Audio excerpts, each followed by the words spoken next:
Okay. So we should be live again. Let me see.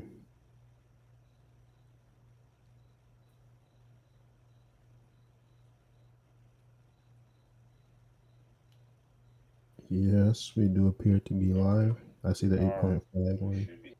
Okay. And Yeah. drop a comment in the thing just to make sure we're good.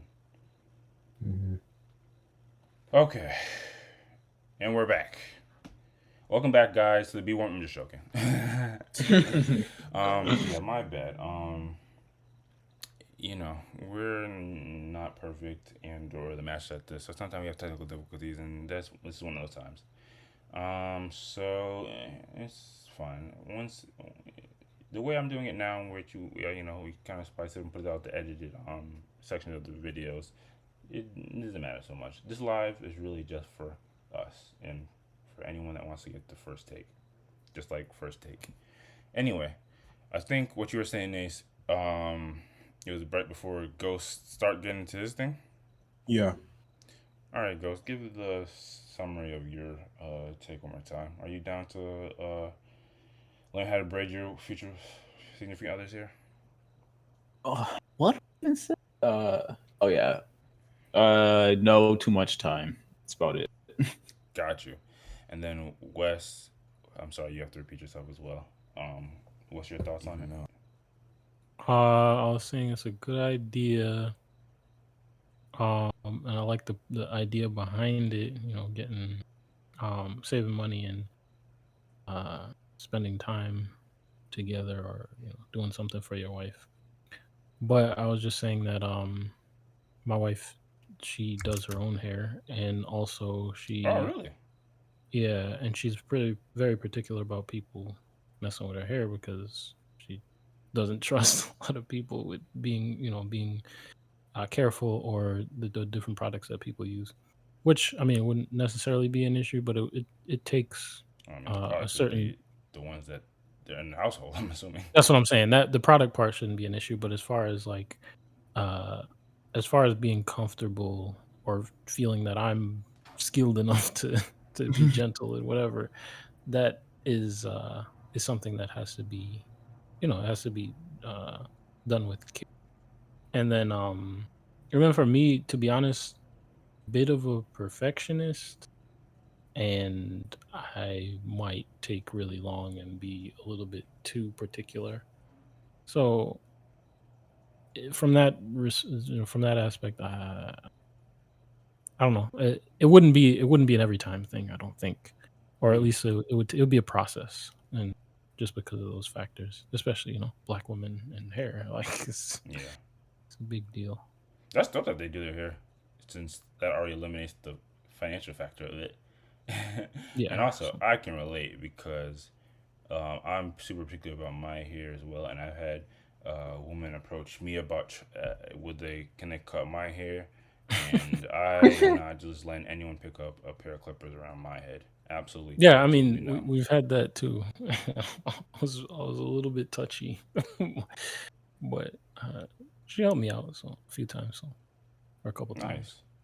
I think all in all, I think and going back to what you were saying earlier, the girls that might be on the cut, but I think he kind of being facetious. I mean, probably some people have approached him about, hey, can I get the tutorial? But I don't really think he's gonna be sort of business out of that unless it really would be financially fruitful. I think yeah, this is definitely more than anything, more than the cost aspect of it. Although some people are frugal, this is definitely a dope bonding moment that I think a lot of people could get value from. So yeah, there's nothing wrong with that. Nothing wrong with that at all. But yeah, obviously, it's like to start off light. Everyone's should feel inclined to go about their marriage and their hair care and maintenance however they want, as long as everyone's happy. But we got some other athletes to discuss, ones that are a bit more heavy handed in how they deal with their family. Can you pull up that next story, Ace?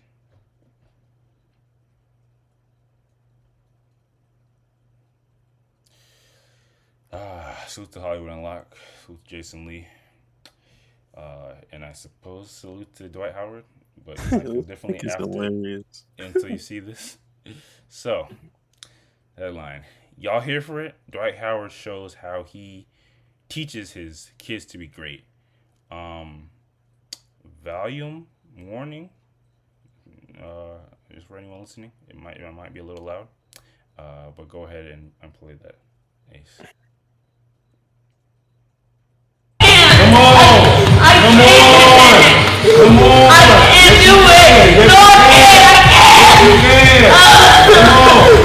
do you want me to do? Don't worry about that. I want you to do it till I tell you to stop. Let's go!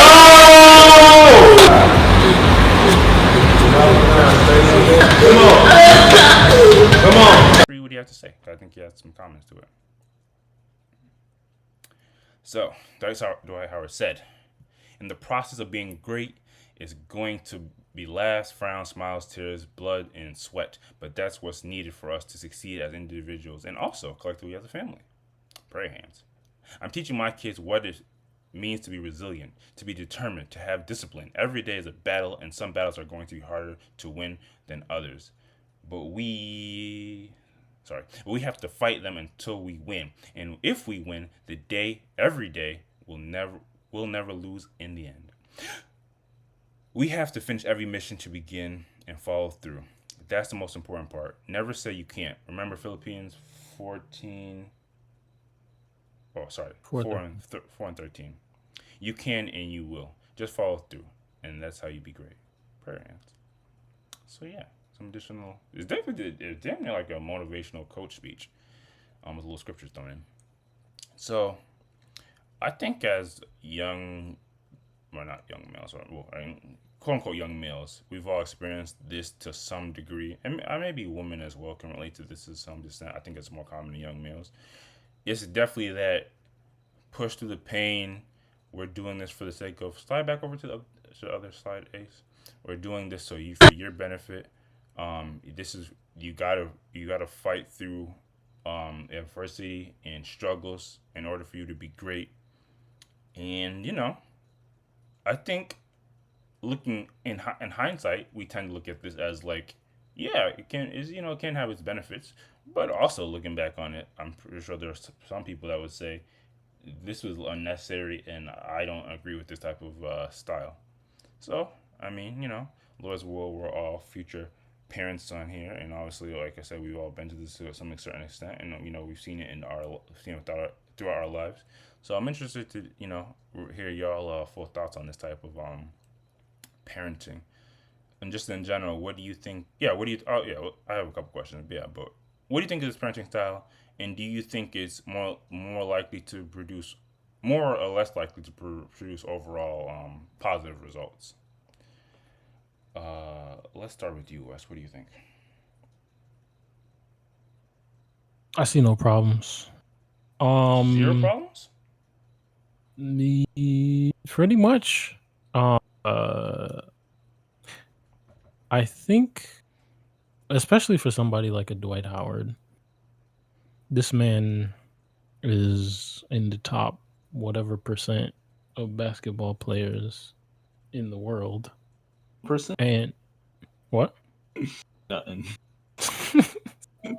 And so he knows what it means to strive for something and to put in work. And I think it's not unfair to want a certain level of achievement for your kid, and your kid is going to be mediocre or worse unless you instill a certain sense of perseverance. And I think that I've said it before, like, everybody needs to have done something difficult in their life in order to have the right perspective on life in terms of being able to achieve and their own potential. And I think one thing I think is that this kid will probably grow up to appreciate this. And the other thing is, kids are dramatic.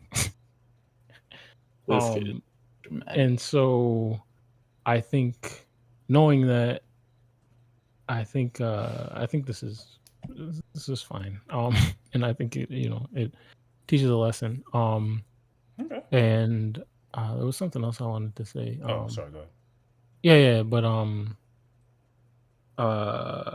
yeah, I just think, I think the lesson needs to be learned, and I think it hopefully will be instilled, and the kid'll figure it out eventually. If I remember what I was gonna say, we can come back. But Got you. watch This it. is, I guess, kind of like a more behind the scene question, so my apologies. But do y'all think it's more productive to save some of my comments and responses till everyone gets their thought out, or just as it comes up? I think as it comes up is fine. Yeah, I think that's fair. I remember what I was gonna say now. Go ahead. Oh, I was just gonna say, man, life is tough. Life is tough, and this kid's gonna have to. I mean, he's a person living in the world. He's gonna have to deal with stuff that's hard. And again, like you learn that lesson, but it's better to learn those things in an environment where you feel safe, and hopefully, the rest of his family life is good. Hopefully, Dwight Howard is a good father, or at least the family environment is somewhat safe and whatever. But yeah, just learn lessons in the house before going out and having to learn them world. So okay, so that is a good point you brought up. That is that's, and I think a lot of people would agree with that. I was gonna kind of push back on the earlier notion because even though you started bringing up the fact that Dwight Howard is obviously a high level athlete, and they had to go. They probably for any high level elite level athlete, you do have to go to you know a certain level of training and adversity to become great, and that's even outside of like basketball or athleticism in general. Like you do have to go through a certain level of adversity for greatness. That's just a natural way to go about things. But I mean, not everyone is created to be like Dwight Howard though, or an athlete. Yeah, and if he doesn't become a Dwight Howard, he's still going to be above average. He still has the Or an opportunity athlete. to be. Yeah, even if he doesn't become an athlete, if he applies himself similarly in his studies and becomes a chemist, I don't know, whatever he wants to do, um, it's a similar amount You of would or it's you a would similar. say that for somebody who was not born with the innate natural ability or develops an interest in becoming a certain thing, that it makes sense to push them and You push them watched to the that. video. I mean, the Yeah, documentary. Okay, Ace. I mean, that's kind of like the cheat code thing that you pull out later, but still sticking with what Wes said because I don't know if Wes even watched it. Um, yeah, you would say it makes sense to push somebody towards something that they may not be wanting. uh, yeah. I mean, especially as a kid, like I personally, I did a lot of things that I didn't necessarily want to do as a kid, that didn't relate necessarily to what I wanted to do when I grew up, etc. But they definitely shaped me. Um, Going out to do work on houses and construction type stuff. That stuff is not directly related But to. that never lent to. You can correct me if I'm wrong. That never lent to an extreme physical toll on you, did it? There were some days out chopping wood or doing all kind of stuff like this. Yeah, there were some days where it was pretty. As a young kid like this, Uh, Probably. again, I'm not gonna. Yeah, I mean, I'm not here to like I'm, this particular thing or even that particular person if they're being pushed towards something that they just had no desire to at all. yeah, it's possible. I mean, it's possible to try to put your dream on your kid, and that's not good. But my point is, at this point in this kid's life, he looks young enough where this type of thing, at least, I mean, I'm not seeing that he's, forcing him to go to basketball practice or whatever, or You're literally forcing be him the to finish basketball player. this training regiment. I know, but I'm saying I don't see the rest of the picture here where he's forcing him to go into basketball camp where he doesn't want to play basketball at all or anything like that. I don't have that full picture. I mean, it But doesn't have to in be this, about basketball. Just because it be about they don't want to. their end game in life may not be to be a athlete. My point is that this clip, nothing here, the workout, whatever, is nothing here insinuates or And I'm not even necessarily focused on the clip. I don't tend to do that. I'm talking about the overall style of parenting. I understand. I'm saying running on an elliptical, a bike, whatever, jogging, jump rope, swimming, things. None of these things implicate to me that the parent is necessarily forcing their dream on the kid. These are good for everybody. Like, these are things that everybody can benefit from. So it doesn't matter what you do. These things can still be beneficial and can But still teach lessons and can still build your body in a way that helps you health wise in the future. Like, it's not just because he's going to be the elite athlete that Dwight Howard is. but we understand there's a difference between, okay, because it's beneficial for your health, you're going to go jogging, to where, hey, you're going to go through an intense grind that you're going to experience pain during. We understand that. Sure, I think it's good. Okay, fair enough. What about? We'll go to you, Ace. What do you think? What do you think of this parenting style, and do you think it's more or less likely to produce overall positive results in a person's life?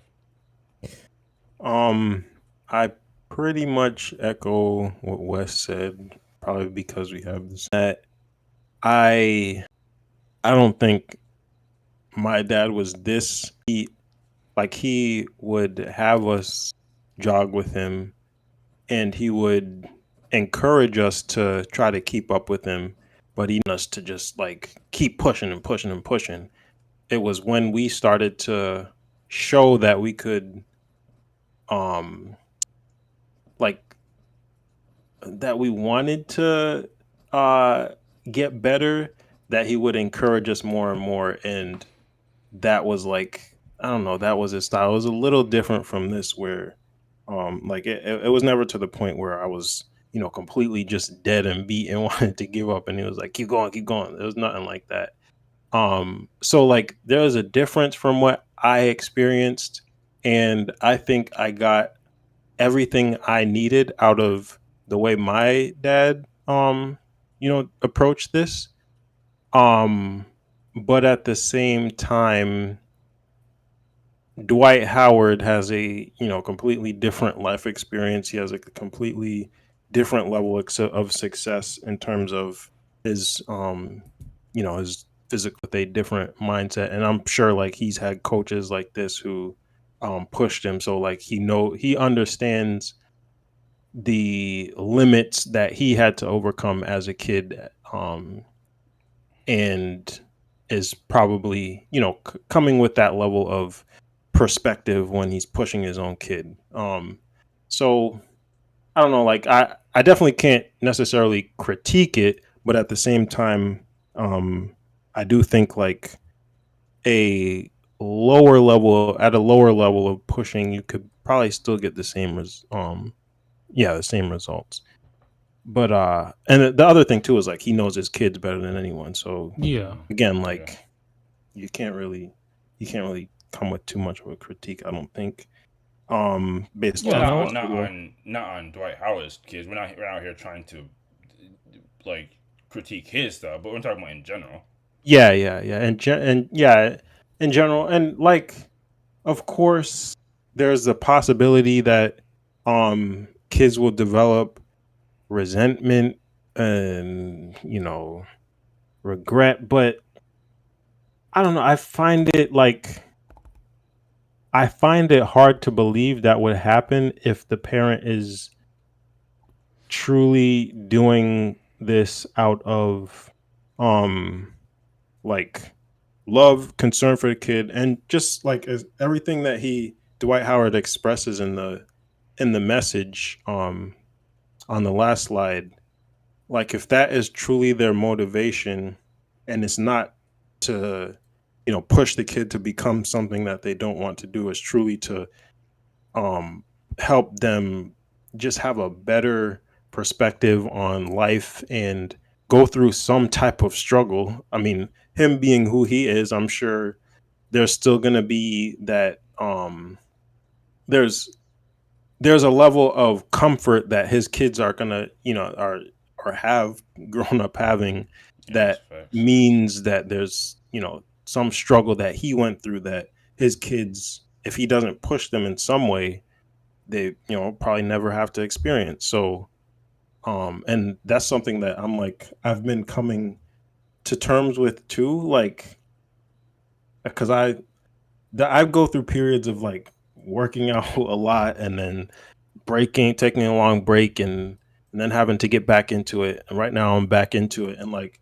I've been reflecting on how when I am not working out, like when I'm in one of those periods when I'm not working out, it's almost like I allow different aspects of life to kind of get a little bit overwhelming in my head. And then when I start to exercise again, it I don't know, it just gives you like this mentality where if you can get through this, anything else in the day is like, it's not trivial, but it's other things that you can overcome. Like that's very much a lesson that I take from exercising and keeping up with it and like pushing myself. So yeah, I 100% like understand and agree with that, the message and the sentiment that he expresses. All right. Yeah, I definitely understand what you're saying. Like, even though working out can be hard and sometimes tedious and time consuming, the value you get from it isn't just purely like from a physical or internal perspective. It definitely helps with other aspects of your life, like mental as well. I think I largely understand and agree with your perspective. The only thing I'm going to push back is when you're saying that things being done out of love, quote unquote, because I don't know, the first thing that came to my mind, this might be a bit morbid, but like a parent could be like whipping or beating their kid with an extension cord and then writing letters about how this is all done out of love. That doesn't mean they have the best interest. They have the best realistic interest for their child. Yeah, that's true. Or they may, and they might just have a very twisted and warped perspective of what love is. Yeah. So it's not a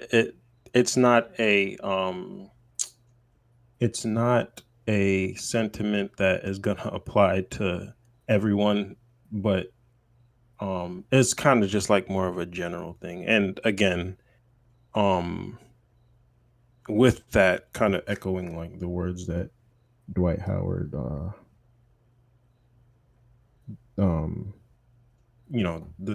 the message that he has at the end of this thing. So All right. And then last but not least, what about you, Ghost? What do you think of this type of parenting style?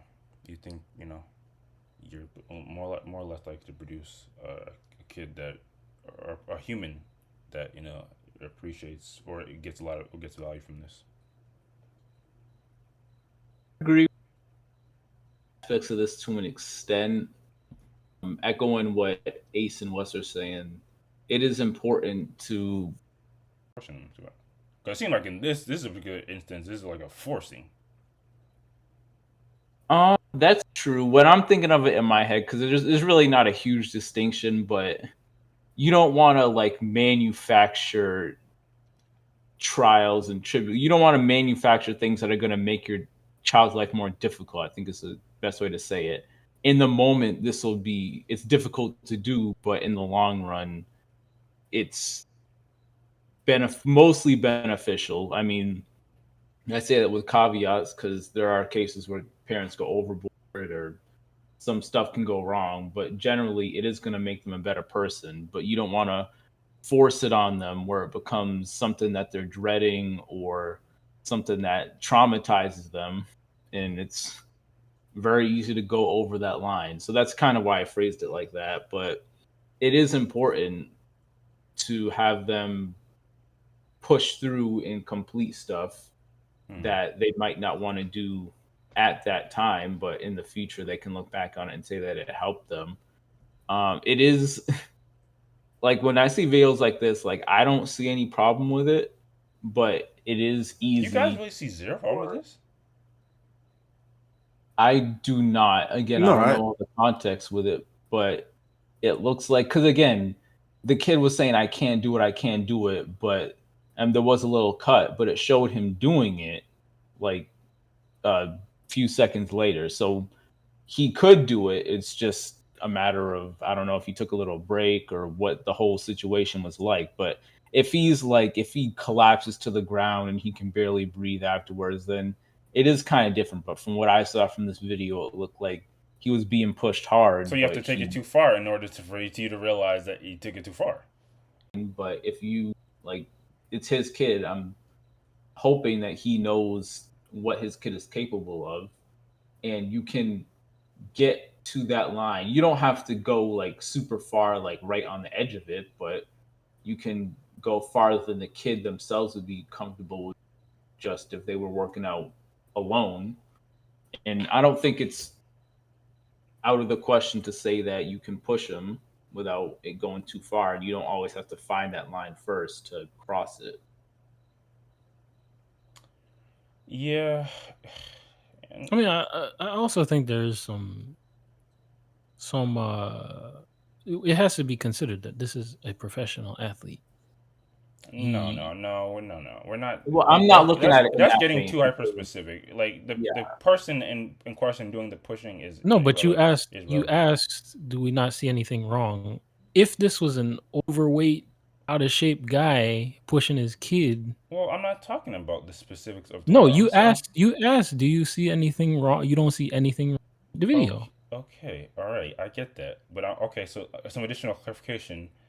Yes, the video, but in the context of a parent, regardless of who it was, pushing their child to do something excruciating when it seems like the child is going through a certain level of pain, or they may not have it in them to complete the task. Well, he did have it in him.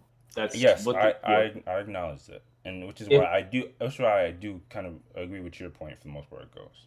But the professional athlete thing, that has nothing to do with me, because I agree. If you're training your kid as if he wants to be a professional athlete, it's one thing. But if he doesn't want that and you're training them like that, regardless if he can do it or not, it's that is wrong, because professional athletes. I don't agree. You don't agree? If the kid does not want to be a professional athlete in this future, but you're training him. I'm saying my point, and I said it. If Dwight Howard was literally forcing him to play basketball and live out this dream that is only Dwight Howard's dream, I think that's wrong. The physical activity that he's doing right now, working out, is a general workout. I mean, I don't disagree with that, but you can do general workouts that are on the level of what an athlete could be doing. Yes, and I think. Do you know? But my point is, I don't think that there will be a detriment, and I think at this kid's age, in a certain sense, it is just what we summarize as far as teaching the kid hard work, blah blah blah, all this stuff that is captured in it. Like, I think it's teaching. It's all that. If it gets to the point where this is every single day, this is nonstop, and like you're training this kid to be an athlete, and the kid doesn't show that he wants to be an athlete, doesn't express that, that's another situation. But we don't have all that information. The scenario. But I have a question for y'all, because I don't think anyone's mentioned it. If this was a daughter versus a son, would y'all have an issue with this?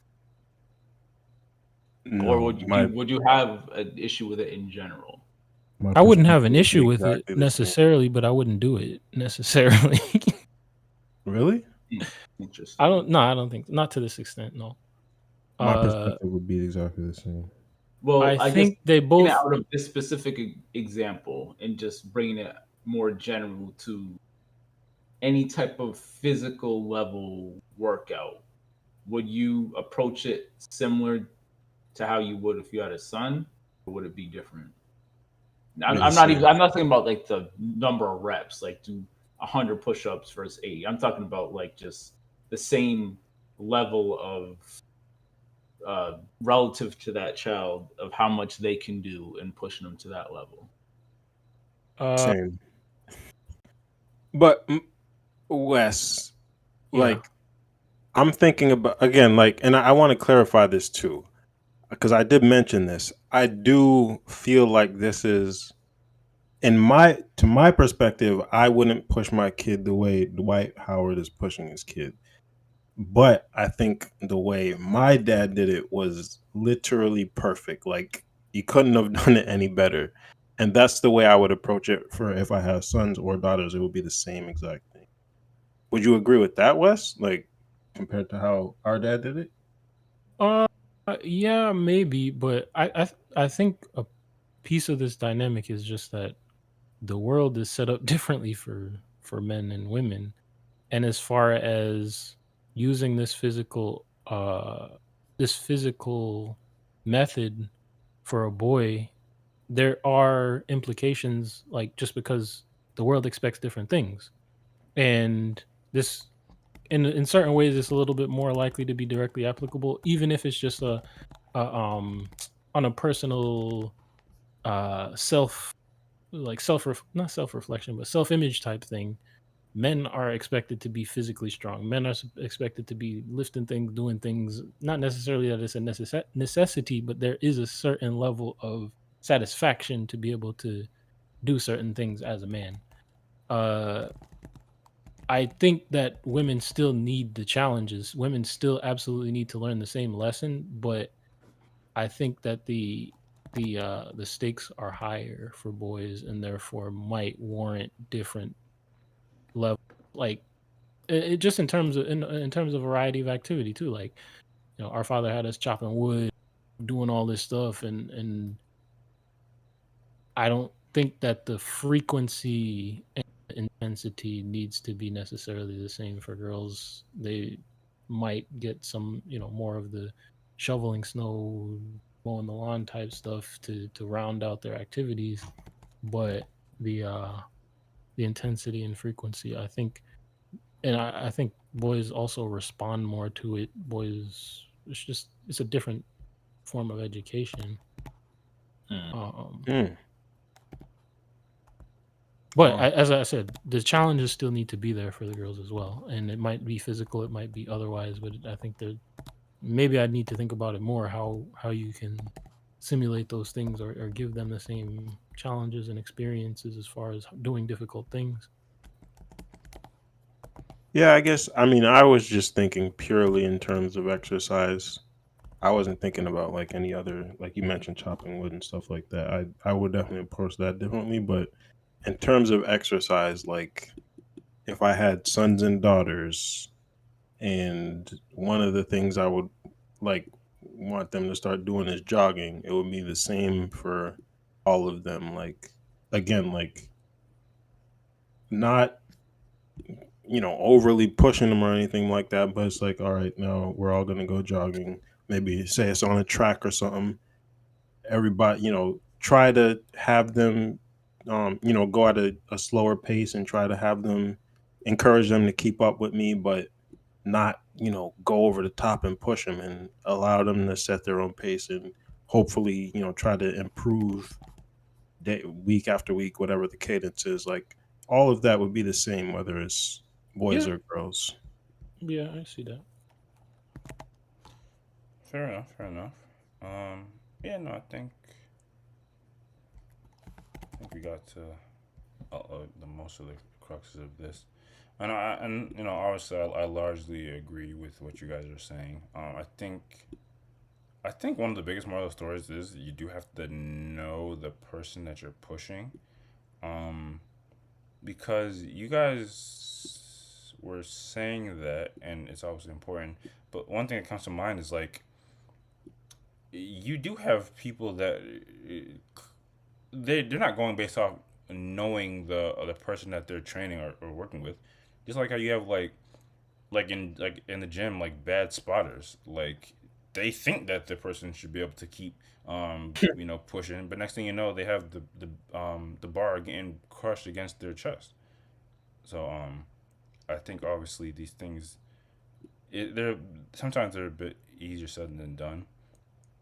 Um, And I think the most important thing is introducing young children to challenges, and I think that can come in a lot of forms. they don't necessarily have to be challenges where the kid is crying and begging to stop. But challenges and understanding that life can be difficult is important. But if there's nothing else, we can move on to the next topic. Salute to Dwight Howard in general, even though this is probably one of the more tame stories he's been in the news for in recent times. And I'm sure this won't be the last time we discuss the brother.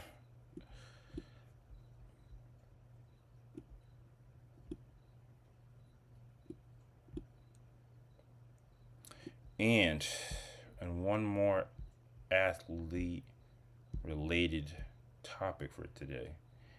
Although I don't know if this is a sport that many people like us consume. Although I might be being bigoted. This one comes from the Shade Room. Salute to Shade Room. NASCAR driver Noah Gragson. Apologies after being suspended for liking a George Floyd meme. So, NASCAR driver Noah, again, Gragson, sorry if I'm saying that name wrong, has issued an apology after being suspended for liking an offensive meme of George Floyd. The news of his suspension came ahead of the Firekeepers Casino 400. That must be the name of a tournament at the Michigan International Speedway, which Noah was supposed to race in.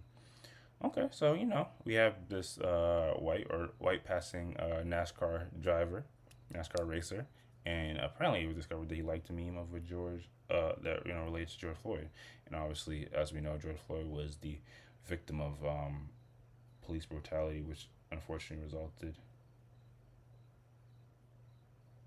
Oh, sorry, I got distracted by something. Altered in the brother's death. But before we cast any judgments, not that we cast judgments here, let's look at the meme in question. See if it's really offensive. Oh, that's the apologies. Let's look at the meme first. Just take it in. Obviously, He got suspended for obviously liking. it's super corny. You have to explain a meme, but I guess if you listen to it audibly, it's a picture of a crab with George Floyd's face on it, and it says under the knee. I guess because that Little Mermaid movie came out. But anyway, These I guess people have horrible sense of humor. Yeah, this is just. I guess Probably been funny, 77,000 other people also have that same sense of humor. I wonder what those people look like. I guess real quick we can look at his apology. If anyone's interested in that. No one. It wants could to have know. been funny. We don't. Yeah, really it could have wasn't. been. Yeah, Like yeah. it could have been funny and racist, but it wasn't. It was just bad. Is it racist? Well, before we get, exactly. We'll have to. Before we get, Well, okay. I was asking Ghost if you think it's a non-valid attitude to read his apology. Basically, he I don't apologized. care what He you said he's say. disappointed. The usual apology people give when they get caught for some insensitive. Yeah, this is the PR apology. Yeah. Okay, so go back to the meme, Ace. So we've heard this a bunch of times. This is your classic cancel. And I think you would argue this is kind of level of cancel. Usually a lot of these cancels just are backlash, but this one, I think when things start impacting your job, in this case he did get suspended, I think it is, when the cancellation, it is not funny.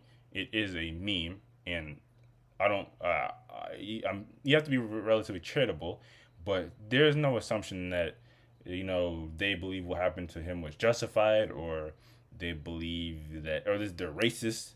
They just come across something on, looks like it was Instagram, and they liked it. Maybe they got a quick chuckle at it, or maybe they said, "Damn, that's crazy," and they liked it and they moved on with their day. That's one way to assume. And even though, again, we don't find this funny, some people do, and obviously humor is wholly subjective. And I think looking at this, and this is kind of like the comedian's conundrum that has been going on for probably the beginning of time, but do y'all think that, because I think what this boils down to is in the category of dark humor. So I'm just kind of curious. I don't know if we ever had a deep conversation about this. What do you guys think of, like, quote unquote dark humor? And do you think it can and has a place to exist. And it should result in people getting like canceled over it, so to speak. Let's start with you, Ghost. What do you think? I do think dark humor has its place. It needs some it needs context. So like for one, it helps if whatever you're making mockery of, if it's related to race specifically or sex or whatever, if you're if either you're that demographic or if you're just doing it in front of or with the or what's the phrase I'm looking for that demographic. So if you're making jokes about black people, you better be doing it in front of black people, even if you're white.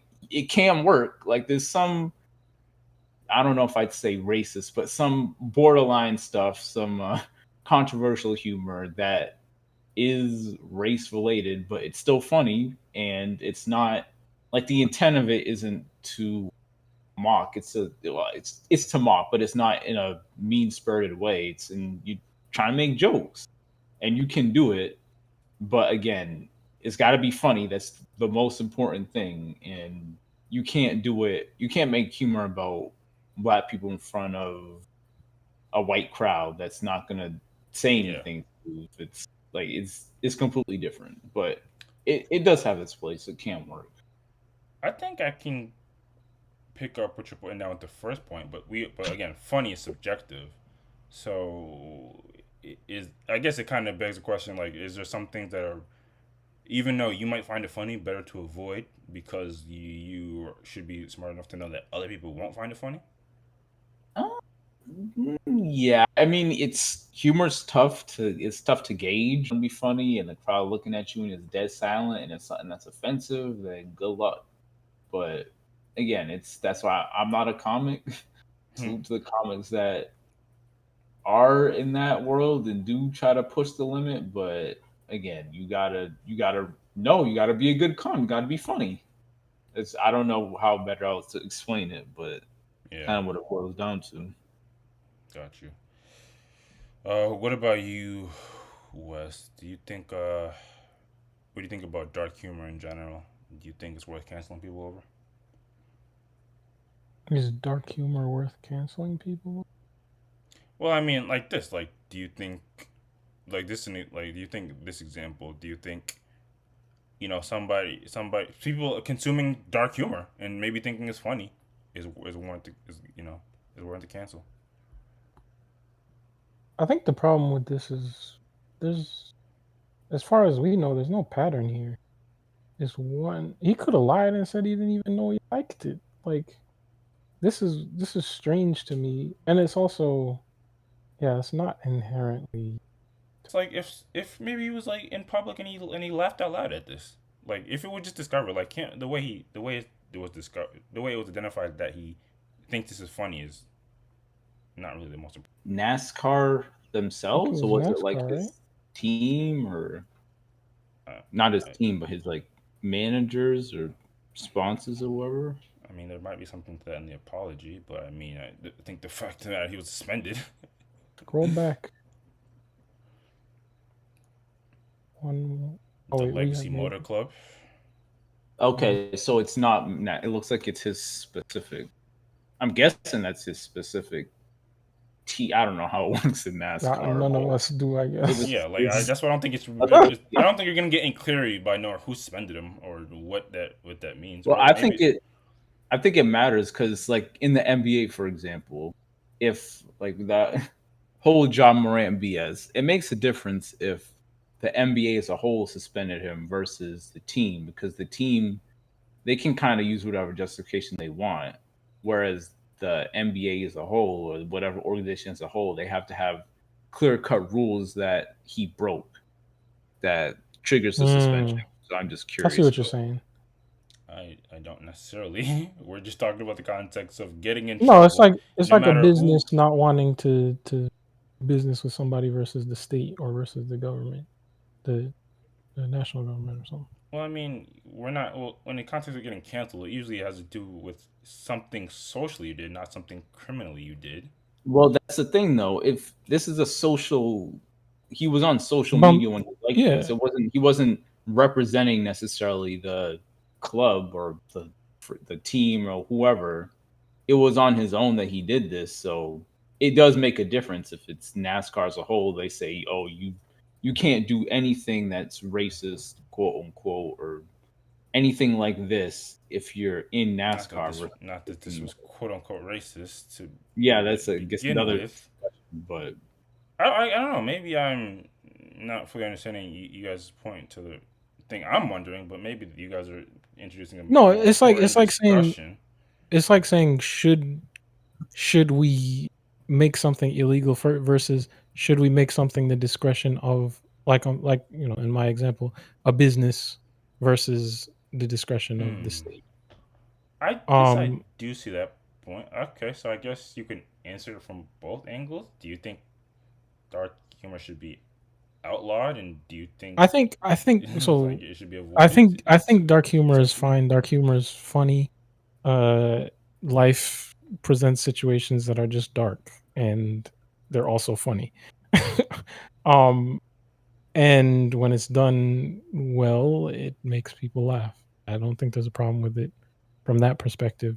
I think the problem with this is that it doesn't show a clear pattern of behavior or intention toward a group that extends beyond a joke. So dark humor is only a problem when it impacts the entire group. If I make a joke that's not funny to a lot of people, but funny to some people about some kid that died from cancer, that's cool. Wait, if you made a joke about a kid You that died said from it doesn't cancer, indicate a pattern, or it's not about a specific group or race or something to that effect. So I'm condensing it down to a specific. If I made a joke about a specific person, some kid named Jimmy Johnson, and they had cancer, and then they died, and I made a joke, and some people laughed, but a lot of people didn't. Is that cool? is it cool? If it's not funny, it's not cool. I mean, I shouldn't You guys, say. but you realize we can't just land on it was funny because funny is subjective. Some people found this funny, in this particular. Some people would find my joke funny. Like what? Yeah. You should try to look at these from. You should try to look at these from. What is a good way to approach life, and what would you advise for people? That's how I'm trying to like. That's just what I'm trying to. I think bombing the joke is not a crime, and I don't think that people should be penalized for it if that's what you're getting at. Okay, so kind of bringing it back to this type of thing. You don't think somebody liking a joke should warrant them getting any type of repression? I said my problem with this is this doesn't show a pattern. A pattern should get somebody canceled, or I feel it makes sense. I have a question. If to it's add one on thing, I don't necessarily see it. So Unless it has to can be be really either. horrible. Okay. I'll let you go, Ghost, because I'm not rocking with what you're saying at all. So I get what you're saying, Wes, but what I'm curious about, you said it's a pattern, which makes sense. A pattern, like if he's liking jokes about black people getting killed by police, that's a clear pattern. If it's if it's only that, or primarily that, yeah. But what if then you can question him.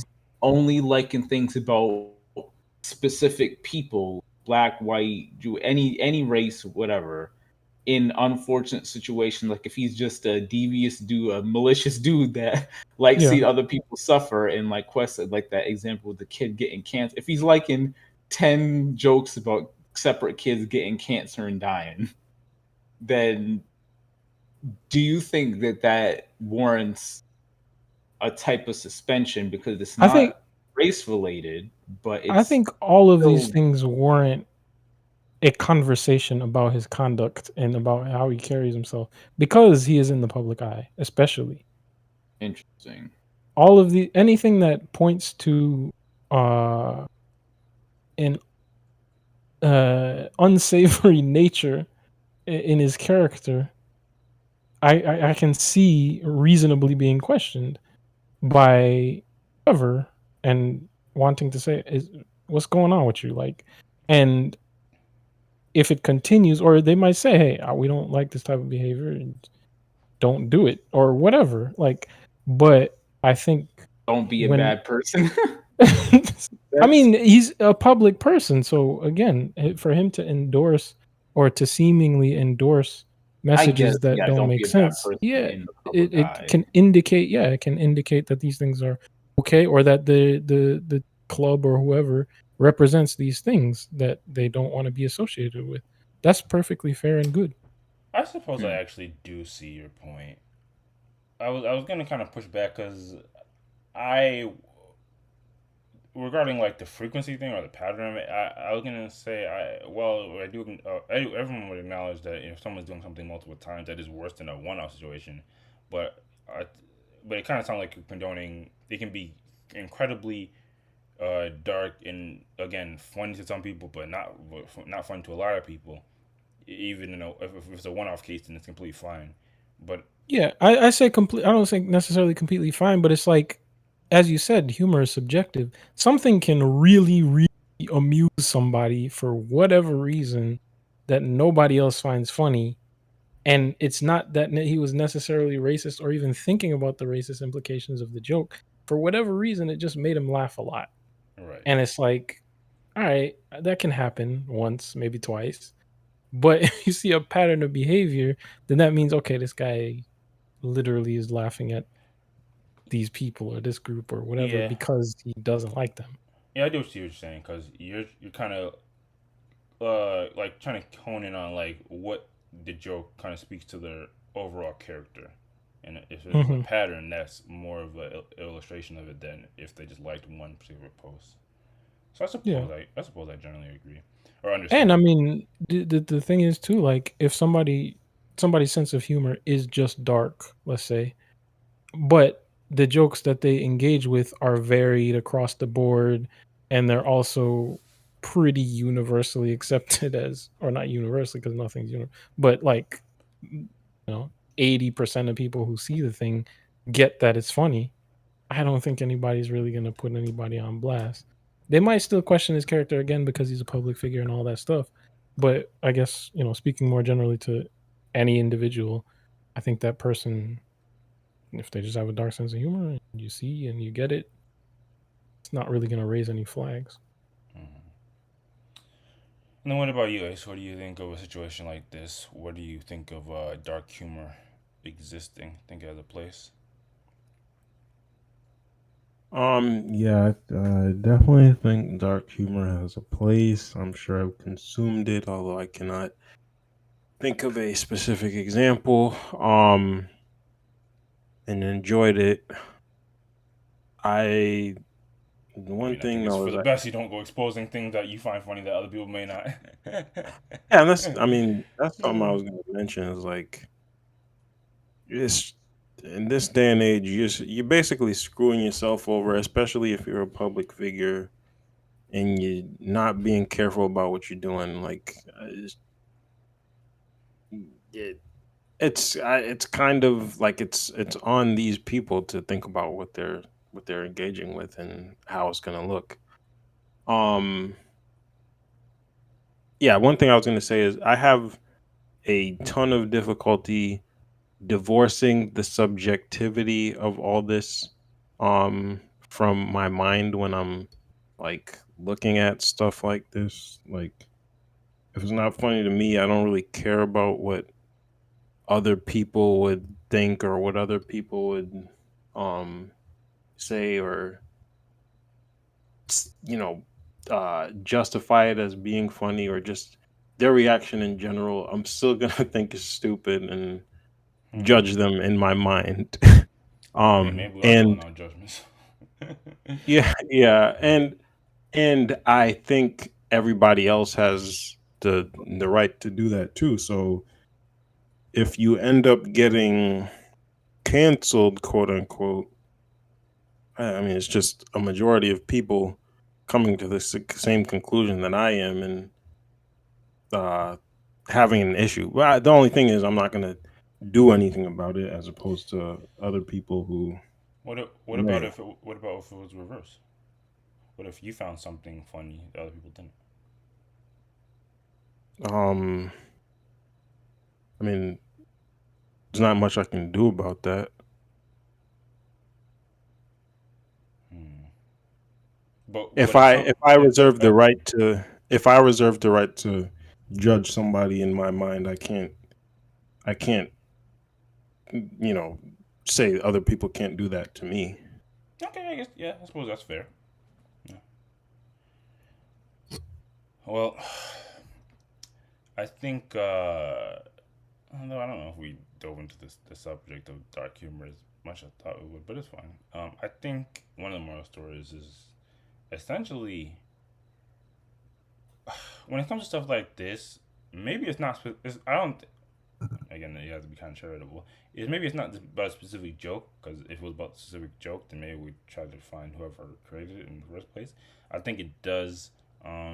The things that we're publicly showcasing, even if you think it's relatively innocuous, because I'm sure when he liked it, he didn't think people would even notice that he liked it. Um, it does, or it can speak to your character, which is why this kind of raises a red flag. Because talking about this specifically, again, I think it's safe to assume, or you never know these people these days, but it could be safe to assume that again they don't particularly think that that was a justified thing that happened to the brother. They could think it's unfortunate, but they could look at that little meme and think, "Damn, that's funny as hell." Um, but again, it is about perception to a certain extent, which that's for better or for worse, and that depends on the culture of the society that you're in, and you do have to be conscious of these things. Yeah, I think generally, and I say generally because again, even though I think we're all for humor being going the distance, I think that's changed over the years. Don't y'all remember how we had like a little topic? I forget what it was based off. It was based off. I forget what it was based off, but somebody damn near came in and said they believe that comedians should be like, we no longer need we no longer need comedians in our society Yeah, because yeah, I they're not remember. funny. Like I think depending on the way society shifts, you could see a world in which like certain jokes just aren't gonna fly, and I mean that's happened over time. Like there's some jokes that you could make in the '90s even that you're not really making these days. So Yeah, many jokes in the 90s. true indeed. So yeah, I always when it comes to stuff like this, I do always like to point out how you do have to begin aware of the times. And again, you can do whatever you want. I'm also kind of going on to what you were saying. You can do whatever you want. Just don't cry about the consequences, or be somewhat aware that what the consequences could be. Um, y'all ever scroll social media and see that little thing that says such and such like this post and you're oh, what's this person doing under this post? Liking this post. Yeah, yeah, yeah, yeah. I want to see something that could incriminate me, but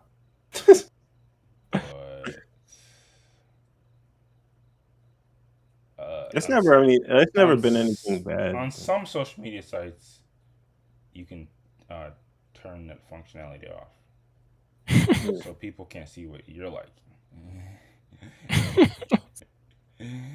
And I'm gonna just leave it at that. But yeah. So and sites where you can't see what people are liking, yeah, that can get pretty funky. But if there's nothing else on this, we can move on. How much you want to bet that meme was made by like a 5.5-year-old kid? Yeah, right. Like I believe that too. He should have got suspended It's just because so that shit was so unfunny. stupid. Oh my gosh. So Honestly, that is the level of pettiness I would kind of be on. This is not funny.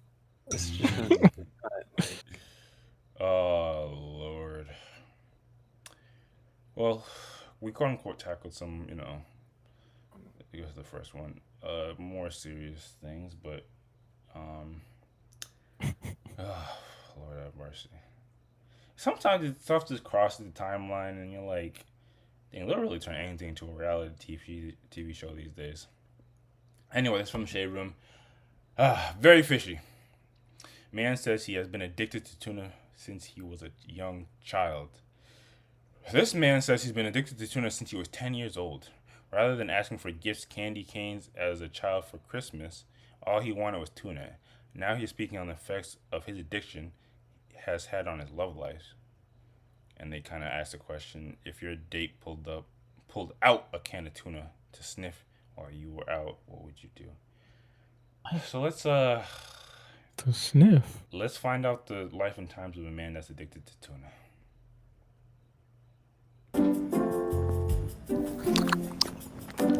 And I don't mind when the juices run all down my chin. I like it all over myself because it makes me feel nice and dirty. Crazy. He's always liked fish. When he was little, and most kids during freaking Easter wanted TLC. chocolate in their baskets and things like that. He didn't eat the chocolate, so we put tuna, cans of sardines, because he liked that. But I didn't think it would turn into, to where he was smelling it and keeping it and being addicted to tuna. Some kids. God, Bro, I probably should have gave a heads up. It is kind of potentially disturbing, but we're here now. I gotta get better at that. So yeah, trigger warning.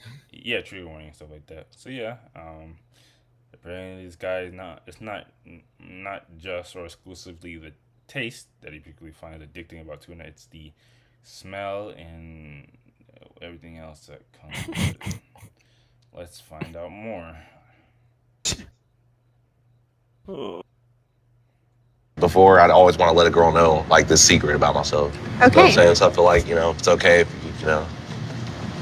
What are you doing? What is Might be a that? little bit weird, but yeah, like, it's basically, I always keep a can of tuna on me. And, What? Why? thing is I actually have an addiction. That's why I wanted to tell you. I hope you don't judge me, but basically I have an addiction to smelling tuna. Okay. The girl should be laughing. Like, it seems like a joke at first. So it's just smelling, not even to eat? Actually, I might have been wrong. Oh, before you go over there, yeah, I might be wrong. It might be literally more so the smell of it than the taste at all. So yeah, it goes on to say he reveals addiction to his date. Prior to the kind of conversation, he told her that he had not dated anyone since he was 15 years old. Oh, what? Jeez. I mean, So this is the first one? I mean, when you have an addiction like that, you probably aren't getting many dates. But let's see how this concluded. Wait a second. Do we have to open that right now? Oh, yeah. Okay. Yeah, we good. Tuna smells really bad. And I just want to let you know, you haven't dated in a while. And you haven't even talked to girls in a while. So I'm just going to be very honest with you that this is probably not something. Please don't eat that. No, They're just like, he was like a skippy. definitely with this beer, I need something to cleanse my stomach. When you came in, you smelled a little fishy, but I wasn't going to say anything. It's TLC. They're pushing them, but Like I said at the beginning, if it's a somewhat compelling storyline, they'll put it on TV. But although this is probably one of the more extreme cases of pushing the human boundaries, I don't think it's super uncommon. I bet you 1 out of every 1,000 person has similar traits to this. So I mean, how do we even approach this? What do you think? he just has to find he's good. He just has to find another tuna addict. Yeah, so That's not a healthy let's solution. just find the other tuna addict and the one or several billion people on the earth. Honestly, that might make it easier. Yeah, what do you put up got that? How does You got one one even, goal. How does one even approach this? Is the Reddit. problem. That's what you need Tinder for. If I don't know. Put it in your put bio. Tinder addict in your profile, you're not gonna get any. You're not gonna get anyone. You think you're gonna You think you're gonna 99 out of 100 people are gonna reject you, but it's gonna be much easier to find that one person. You guys realize the premise. I think tuna and enjoy it. Okay, well, realize this is not just a tuna consumption thing. This is a Yes, tuna, but if somebody he's going to always have tuna on him, People smell put- like tuna. people put chocolate addict on profile. Like people put addict after everything these days, and it's not. Yeah, People and don't most people necessarily take aren't it literally seriously. going to show up to the outing or date smelling like that thing, Exactly, but I'm especially if that thing saying, has a typically offensive odor. okay, but There's he gonna will be like still a get dates. like a term, right? What's Okay, fine. I'll grant you that. Yes, they'll we get dates, but the one thing about dating, Tunaphilia? as you know, maybe Jesus Christ. kind of getting off topic, I but should no, y'all having a blast. Don't let me come in and ruin it. Anything else? damn, I searched it up and the first thing that came up was his brother. So maybe there's not a term for it. What did you search? Tuna addict? Tuna addict medical term, and the first thing that came up was the. Wait, is this a different person? There's a New York Post article. Oh my goodness! Sure. I think it's the same person. Yeah, it's him. It's him.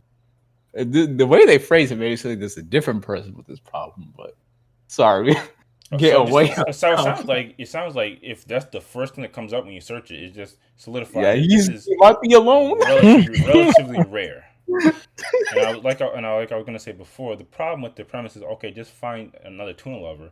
Is the fact that so you roll with this. I'm addicted to this niche thing, so I just find somebody that's addicted to it as well. Yeah, when something's statistically like small, the chance of finding them and matching with them is small as well. That's probably why he's on TLC though. To be honest. Yeah. Oh shoot, that exposure. Yeah. True. The person, this person. Say you don't have the TLC machine behind you. The chances. Okay, so you say you find the other person that like tuna, but they're actually like a 72-year-old Peruvian woman, and you don't have any semblance of relatability aside for the tuna addiction. It's like these things. Like it's not going to be just one to one. You find somebody that's your age, your physical choice and preference, and they also are addicted to the same niche thing as well. 8 billion people. I don't know. I mean, again, I'll just. I was mostly joking, by the way. I know. I know. I'm just clarifying that point because that's applicable to a lot of things that people have these very, not to shame anybody, strange things that they like or addicted to, and they think, okay, I'm just gonna find somebody like me. Well, it's not that simple. Well, addiction is not simple. So. Yes, I was using it in a more lighter term, but you're right. Anyway, I guess kind of pulling it back to this or us in general. I'll start off with, do you think you could be with somebody that's addicted to a non-harmful vice? So obviously no drugs or alcohol or hopefully nothing physical. Something just to the effect of it. They're all gonna smell like it and or can be consuming it when they're around you. What do you think, Ace? Can be tuna. I highly doubt it could be tuna. But yeah, no, I'm sure there's some stuff out there that I would be perfectly fine with. It's just gotta Skittles. This is a super subjective thing too. Like it's got to be something that I can deal with. If that's the case, then I'm not gonna care if they're addicted to it per se. I don't think I don't think an addiction to something specific is an indication per se that like there's something off with their mentality or anything like that. Well, I mean, I think the pure definition of addiction means there is something off. And I was gonna say, I don't want to push back too early, but do you really not see any issue with the addiction, quote unquote, lifestyle in itself? Even if it's not harmful, like they're literally going to be devoting time and life and effort to this thing. When you say not harmful, well, I mean, I don't. You might know more than me, but I don't think you're consuming a lot of tuna. Celery. Yeah, I mean. Yeah, or tuna, I guess. Or grapes, or salad, or like. Yeah, we're kind of focusing on grapes food, but maybe they have an addiction to like using a certain type of, maybe they're addicted to Vaseline. They're But everywhere if they it's go. like, They're beaming. They're always oh, glossy with okay. Vaseline. Maybe they're Yeah, addicted that's what to. I'm saying. Like you're saying stuff, and my mind is going. That one, yeah, probably be good. This one, maybe there's an issue, but it's all subjective. Like it's just whether or not I think I would be okay with it. Okay. So you don't have a problem with what addiction could look like. It depends on what the thing is. Okay. Yeah, for me, yeah. What about you, Ghost? If someone was addicted to a non harmful vice, could you rock with them? I'm going to say no unless they're making steps to change it, because I mean there's some things that on the surface don't seem that bad to be addicted to, but I kind of think like Maybe they're addicted just to reading. narrowing it down to even the hell no. Even just downloading Jesus Christ, narrowing it down to specific things that I don't think I don't have a problem with up front is I'm not underestimating the extremes that people will go to for addiction, even if it's something that's innocuous like Vaseline or I don't know, one of some of the other examples you were mentioning. So unless they're like in therapy or counseling or trying to change that addiction, I'm not gonna roll with it. Like if you're trying to make an effort, then sure. But if you're cool with how you are, no, if it's a serious addiction, I'm not dealing with that. Got it. So you willing to work with somebody if they're currently working on overcoming it. Gotcha. But if they're like this guy and there doesn't seem any indication that they're stopping anytime soon, you're not rolling. And then what about you, Wes? What do you think? Could you rock with somebody or be with them if they have a non-harmful vice?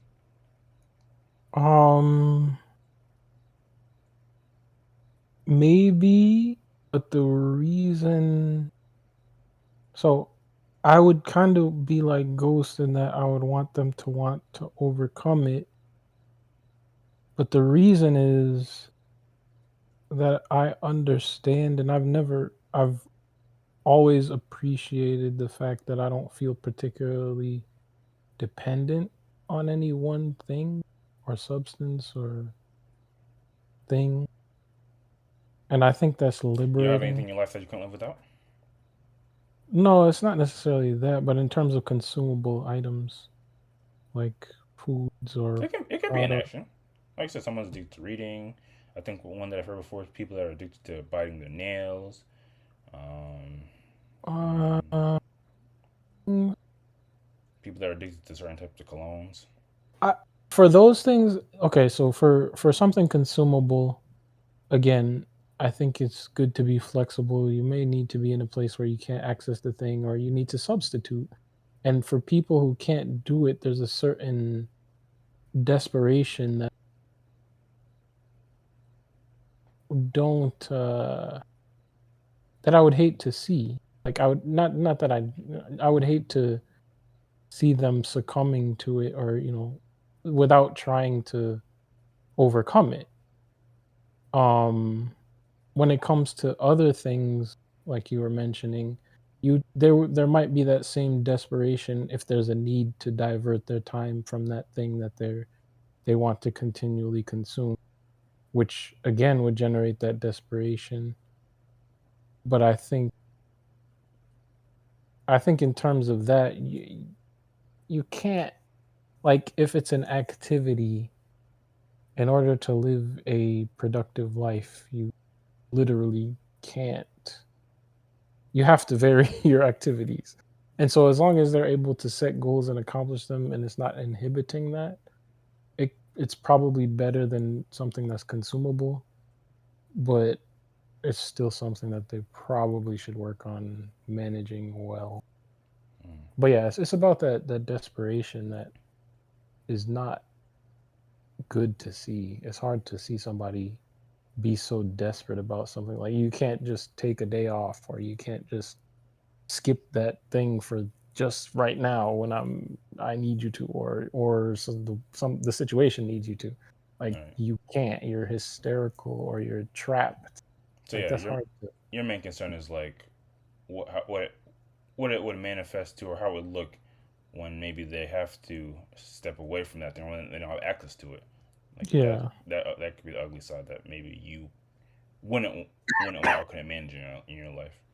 Yeah, and it's a lack of freedom, and it's also like you understand on a psychological level that it's it's an addiction, but if they're not working to break it, you might also feel like it's a certain level of disrespect or like a lack of regard for you because you're trying to encourage them for whatever reason they might need to in this situation not do or not have the thing, but because they feel they can't or they don't want to stop, then it's like they're just like, I don't really care. It can feel like, oh, that person doesn't really feel like, or that person really doesn't care what I think or whatever in these situations. So it's like Yeah. it can grow a resentment, I think. Mm-hmm. I think something you said was really important there in terms of like people who may not think about this, but when it comes to addiction, it is like almost a lack of freedom in a sense, where you need to be bound or you need to have access to something. And while we all have needs as humans, when it manifests stuff like that, you're damn near trapped, and that's why, you know, I think it's safe to say we all do have a grasp of understanding how severe addiction can look like and what it can, how it can impact a person, even if it is a non-harmful vice. So while there are people out there that could manage it, like we don't know the end of this episode. Maybe by the end of this episode, this woman says they can live with this person, but ultimately, it is a thing that people should be pushing towards the direction of overcoming it with it or managing it in a less severe way. Oh man.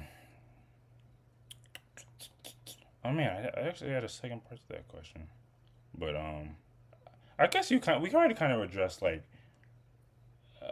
could you do it?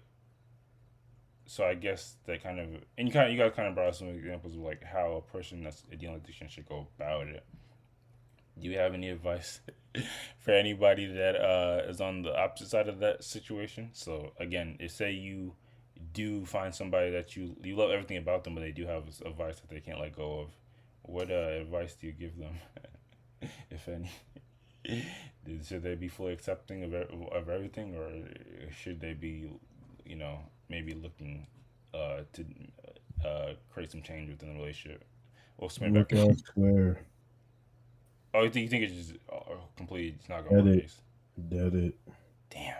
If you don't think if it's a slight little thing now, don't bother. It's just gonna be the one thing that rubs you the wrong way every time they partake in it after the honeymoon phase or whatever they call it is over. That's actually facts.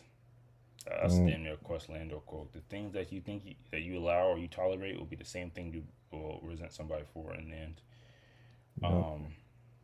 Well, I guess real quick, what do you think, Wes? I think I agree. I didn't really get the full question. My apologies. What advice would you give to somebody that is signing up and saying that they will be in a relationship or live with somebody that has an addiction like this? That they flat out don't like. I mean, I don't think anyone. No, they're not also addicted to the thing. Yeah.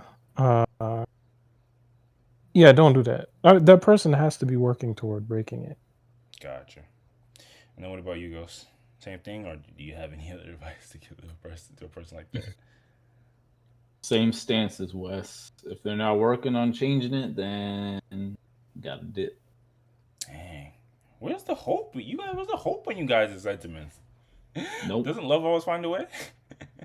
No, a person a person that can't break their habit for a social convention, like a date or being in public. Yeah, that's like when you're trying to show your absolute best self. Like, and if you can't forego that, you gotta go to a wedding, you gotta go to a funeral, you gotta go to work, and you can't break your habit. Like that's You're level most of dishonest, so. if you're doing it in private and you know, saying and that's but what you don't should socialize dare this be thing, doing. then it's one thing. But if you can't have the wherewithal to control yourself in public, that's a whole other level. Yeah, no, when you're right, you're right. Yeah, that would be wild. Showing up to a funeral, everyone's crying, and then someone And just you whip says, out the tuna? and then someone just like, "What's that smell?" Nah, Oh bro. man, Imagine a funeral though. That might be even worse. that's what I'm saying. Like that happened in the funeral. Oh, so I thought you said wedding. My bad. Yeah. Ultimately, addiction is a very unfortunate thing that humans experience. I wonder, do other animals even experience addiction? Somebody look that up. That's a good question. Probably monkeys. I'm sure. I mean, I think you can get any animal drunk or high, but I don't know if they'd actually. They probably get addicted. Cocaine bear. All right. Anyway, all right. That's when you know it's time to move on. Did anyone watch that? No. Okay. Anyway, I hope this tuner brother finds his match in life, or deals with his issue, which is the bigger thing. But if nothing else, let's move on to the last joint. I can't tell how good or bad we're doing on time because we kind of had to cut. But I just hope the episodes come out. I'm actually this is off the record type of stuff, but I'm actually like relatively caught up on editing. I think I only have like 2 more things to cut up, or including this. So it'll feel relatively good to be like caught up on the live episodes. But we have to tackle the age-old problem for men, or for some men. Man opens up after the struggles of dating in Los Angeles after getting stood up on a date. Now, you might have seen this clip floating around. I feel inclined to give disclaimers for everything. Disclaimer: if you easily get cringe at certain things, you might experience it here. But let's just hear what the brother has to say for himself about, like they said, his struggles. Now, it starts with the first one. And apparently I got stood up. I don't know what to say. What you say? Refresh it just so we know from the beginning. Okay, yeah. That's what I was trying to do. Sorry, just give us more. So I just left a restaurant after waiting 30 minutes for a date to show up. And apparently I got stood up. I don't know what to say. Like, I'm trying to do everything right to be a gentleman. I bought flowers. I've been consistent talking with this girl for 2 weeks, trying to get to know what she likes, what she doesn't like. I made plans. I picked the restaurant, the day, and the time. You know, I've done everything to be just the kind of guy that would value somebody's time. Like, I'm just looking for my person. I'm just looking for the one that I guess is out there for me. I mean, I want to be some. Next one? Yeah, but I guess real quick, so the long story less long. You have a brother that was apparently stood up, waited for 30 minutes, which we've had a conversation about this, and I think we've all said, one of you might have said, yo, you would wait 30 minutes, but yeah, that's obviously debatably too long to be waiting. But anyway, without any indication that they're coming. So yeah, brother stood up, and he's definitely getting it off his chest, getting it off his heart, getting it off his chest about his thoughts on it. Seems to be relatively genuine in the sense that he's doing everything he thinks he should be doing, and he wants the end result of it. He's not out here just linking up just to link up. He does want a long-term situation, but it seems like it didn't pan out for them. So I guess let's see what else they have to say about this unfortunate endeavor. Do everything that's right, and I just get stood up. Like, my feelings didn't even matter. Sitting there eating a meal by myself and realizing that nobody even cares about people anymore. Like, LA and dating shouldn't even be this hard. It shouldn't be this hard to find somebody. It shouldn't be this difficult to fall in love, to be kind to one another. Like, what? Ladies, tell me, what did I do wrong? Well, my brother, we're Or not, ladies, and arguably you shouldn't. Ooh, hot take coming. You shouldn't go to a woman with this type of advice. You should go to men, but we're gonna give it to you regardless. So yeah, again, just kind of spilling out more of his heart, and actually, it's actually a couple different topics because they do bring up the point of just finding a partner or just finding somebody that's compatible with you. Should that be a hard endeavor or should it be relatively easy? What do you think of what if you were in a situation? Would you turn it into a positive and just go on a date by yourself and go get a meal and enjoy your time, or do you think you would reflect on this and think about all the things that you're doing wrong? But we've been on this mic for a while now, and I really just wanted to. My main thing was just to kind of get you guys' the best advice for men or a man struggling with landing and going on dates. Because come on, in this type of situation, what people need is words of encouragement and or advice, even if it's the real harsh truth. So let's hear it. We'll start with you, Ghost. What's your best advice? God. I don't know. First advice, stop fucking filming these sob story videos in public because you just seem pathetic.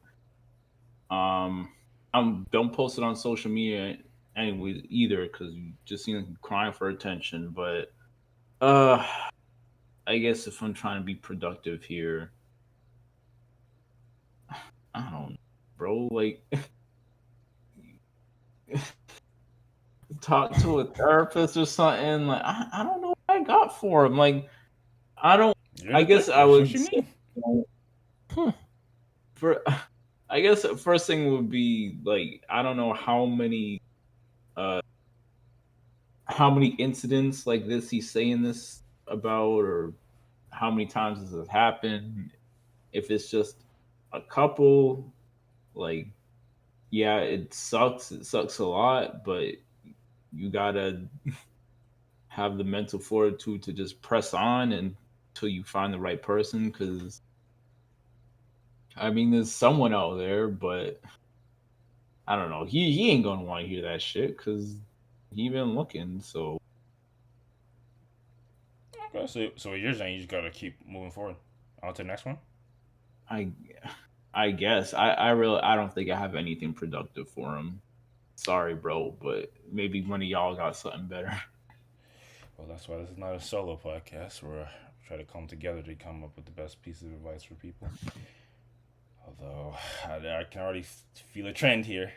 But what about you, Ace? What's your best advice for a man out there, maybe like this guy, when it comes to dating and relationships?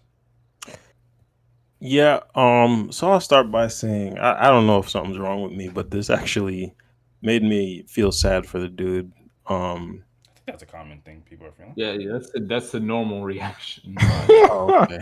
Sociopathic reaction of just feeling disgust. But No, I not. Yeah, that's the thing. Like, I don't feel disgust or anything like that. It's yeah, just, you're doing the right thing. I'm wrong with that. I'm wrong with me, but but yeah, my advice is, I mean, maybe this is a hot take, but like maybe he should consume some Kevin Samuels content. Yo, a high value man. That's seriously, it's I say it kind of jokingly, but at the same time, I do really agree with working on yourself and letting that be your focus. And I don't really know how you approach dating and you become you get to the point where okay, I focused on myself enough, now I can start putting myself out there. Maybe that's still something you try to do, you still put yourself out there, but change the I don't know, the narrative in your head or whatever, and like habits and things too, to the point where it's not about your sole focus is getting a woman. It's about improving yourself, and when the woman comes, um, they come, but that's not your sole focus. Your sole focus is, again, like working on yourself, and Lord willing, the woman comes when she comes. Like, I guess that's the advice that we've gotten all our lives, and it's something that I still am very much in agreement with. Um, but then again, I'm single and 31, so that's like a disclaimer. Maybe my approach is incorrect, um, but yeah, I mean, he's at the point where he's at, and he's feeling, doubtful or whatever. And as far as like words of encouragement, that's all I can really give, because I I can understand how dating could be, perceived as difficult, and especially he's somewhere like LA where the population is, it's a dense population, and he's still having trouble. So there's nothing else I can say, like, you should approach women this way, and it's a guarantee. Like, nothing I can say in that regard. All I can say is, as far as working on yourself, and just trying to, build your own self-esteem, build your, like, all of that. Like, that's the only advice I can give. Hmm. Yeah, I really want to say something to that, even to what you said about yourself, but I guess I'll save my input, which I'll actually give for this particular topic at the end. And then what about you, Wes? What's your best advice if you only have like a limited time to help a brother out that's going through this type of predicament in his life? What are you giving him? Based on this situation, I would say something similar to it, but different. Um, in that he needs to, well, and Ghost, he needs to continue. It kind of is a numbers game to find a person that you connect with, but I don't know how much conversation went on before the date, but He said he was talking. I mean, again, I don't want to hyper focus on this particular brother, but he was yeah, talking yeah, to yeah. him for like 2 weeks. Yeah, 2 weeks isn't bad. But I just want to say, like, if he's investing a lot in thinking that this person is gonna be the world, and then he gets disappointed every time, that's a bad way to go about it, especially in a place like LA, which is notoriously apparently bad for dating. Everybody says Yeah, all. you hear that a lot, Yeah, it's like, I which is always mean, I ironic don't think because I've heard that of if anywhere else really. if they kind of say that about Miami to a certain extent. Okay, If well, everyone in an environment is saying the dating pool or the dating scene is bad, doesn't that mean that everyone's bad, including you? yeah, I mean, you're part of it, but but I don't know. There's something to be said about an environment influencing behavior, and maybe it just throws Yeah. everything off. Um, so yeah, I think don't. He needs to not expect the world of every date, and also get to the date sooner, so that if this person is a punctual person, or if this person is respectful in the beginning, or closer Facts. to the beginning.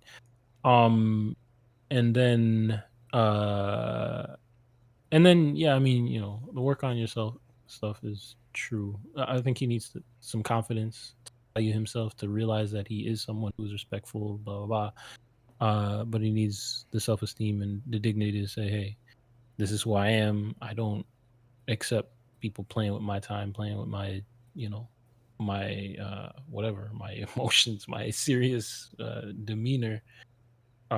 And so yeah, don't accept it, but don't take it to be that you're failing, or you're not finding this is you have dignity and stand in it.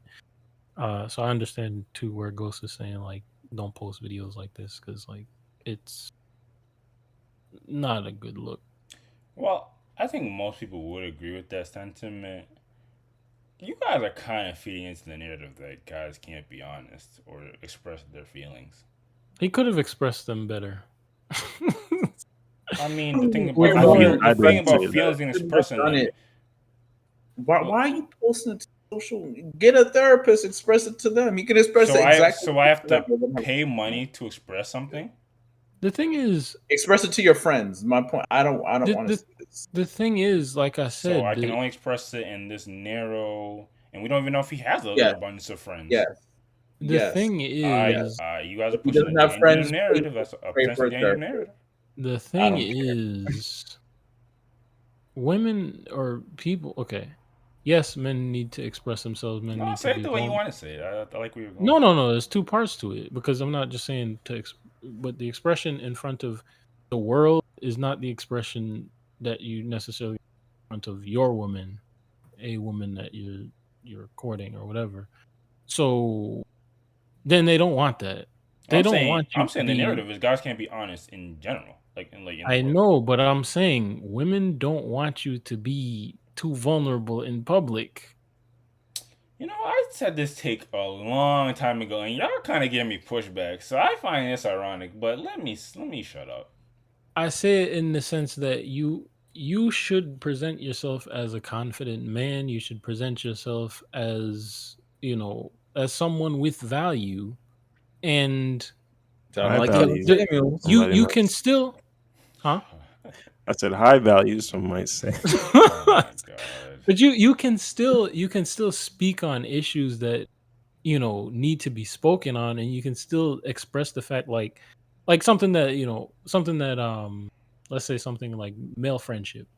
Male friendship has suffered in a way because men aren't as vulnerable as they could or should be with their male friends for fear of it looking weird, or there's a lot of things that there's a certain detriment that has happened, like, but that opinion can be expressed through a man still seeming masculine and not taking himself to a different level where he started getting emotional.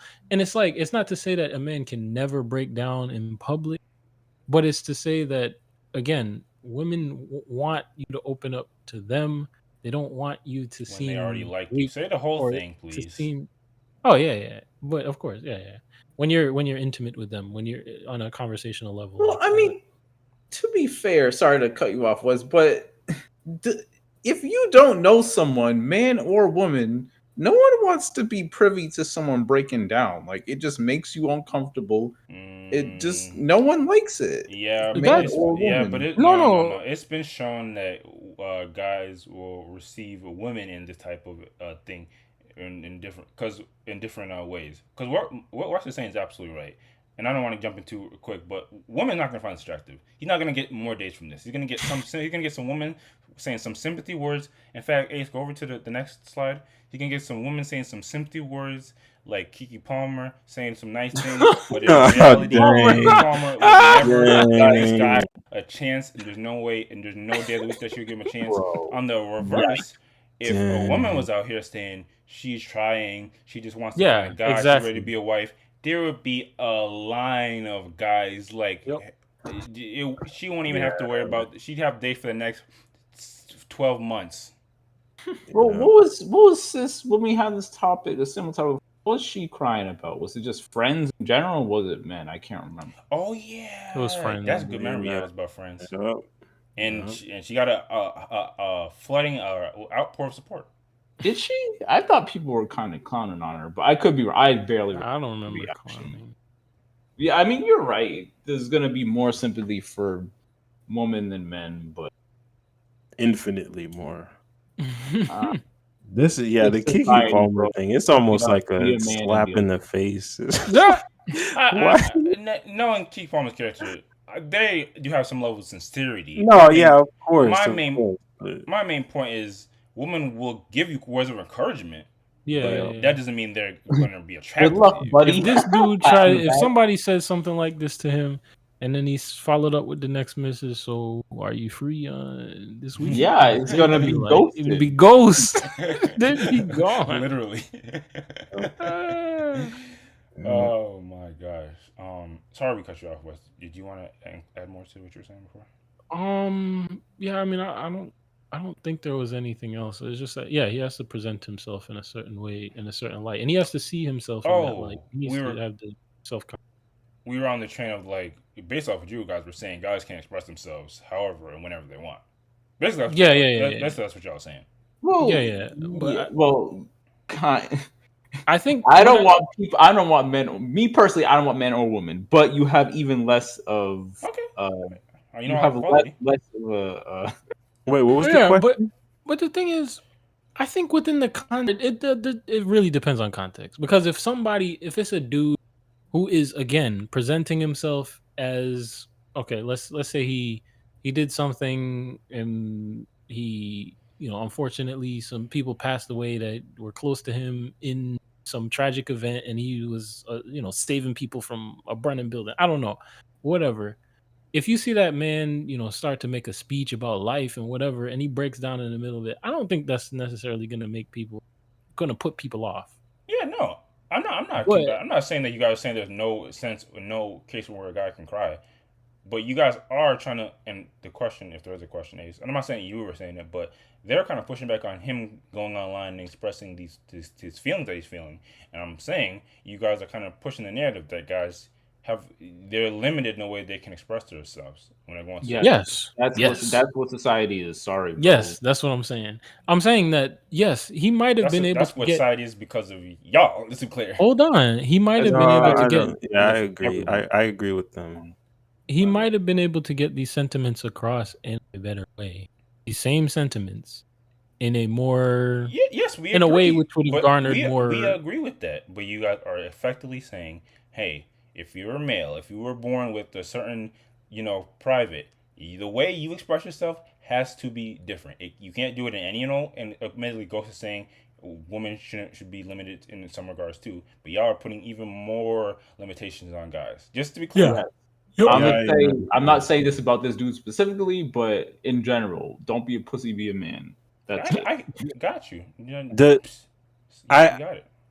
The only thing I would push back on, because you said society is like this because of us, and I don't think I don't think that's what Wes is saying, and that's not what I'm saying. No, I think society or the negative fallout will come in the way that women look at him. If his goal is to get a woman, he's kind of shooting himself in the foot. I mean, maybe there's some that will actually feel sorry for him and would want to date him, but chances are slim to he can't even get a date just in LA without doing this. So I think he's shooting himself in the foot a bit, and that's where you don't show yourself. Okay, that is a valid response. I could push back and say you guys aren't helping it, but your point is very solid in the sense that it's not just. I mean, men. If you want to change the world, go change the world after you get a wife. Yeah, okay. Listen, you guys already know. Like I said, the crazy part is I was saying these sentences a long time ago, so you already know where I stand. But and I say that obviously the royal you, not singling nobody. I guess just to give my piece on it. Obviously you guys are majority right. And when it comes to this, I kind of came up with like a 3-pronged approach. Maybe that's not the right way to put it. Basically, I call it the level of increase and the levels of toxic or futureness that you need to look at it in. So the first part is, and this kind of goes in line with our conversation we had about rejection. When you get rejected, you shouldn't look at it too internally.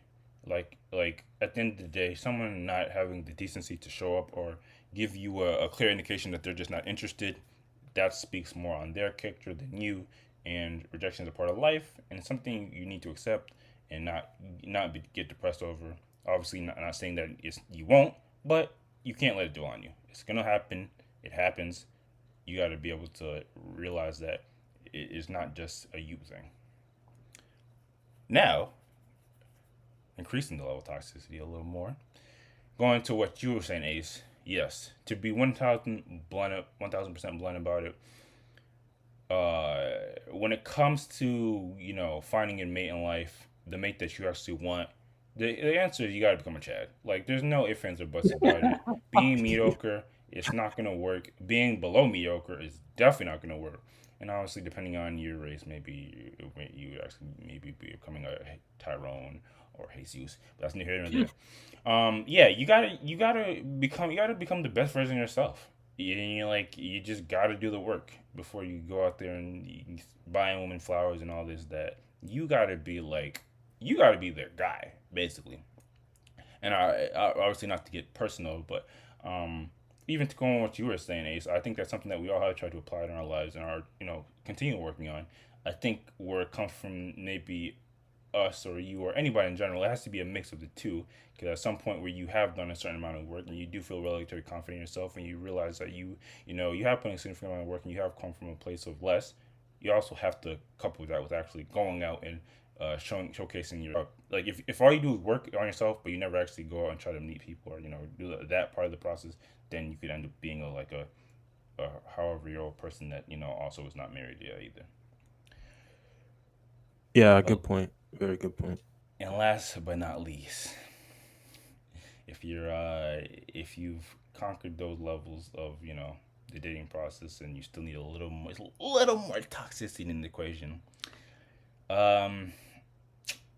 this is the part where hopefully no women are listening. But the fact of the matter is, to be good in life or succeed in life, things take practice. You got to realize you're not Allen Iverson. You need practice.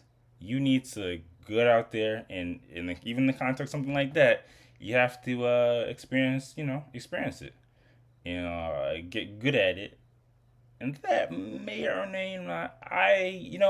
The light version of what I'm trying to say is I'm a proponent that men should have experience when it comes to the opposite sex to a certain degree. But if you want to, say it in maybe not so PC way, you damn near need to have some dates with people you don't find attractive and/or will see yourself long term. Lower your standards. Yes, you literally gotta put yourself out there. Go with somebody that you don't find attractive, and maybe they don't find you attractive, but you still get to do the dance of social interactions of like what they find attractive, what you did or didn't do wrong. You gotta practice. Get in the gym, or I guess physically or literally and figuratively. Yes. But obviously, it's when it comes to advice like this, I think it can be helpful to some people, but real world application is something that you do gotta experience. So you just gotta get yourself out there. Oh yeah, and one other thing I'll add, if it means anything, and I was thinking about saying this earlier, but I don't know if that would change the dynamic of how you look at it. If anyone's feeling super sympathetic for his brother, take some level of comfort in. Allegedly, there's been a theory floating around that this is fake. This guy is kind of like a comedian. So really, he looks like to hear more, but it's definitely not. I hope for his sake it's fake, but oh Lord have mercy.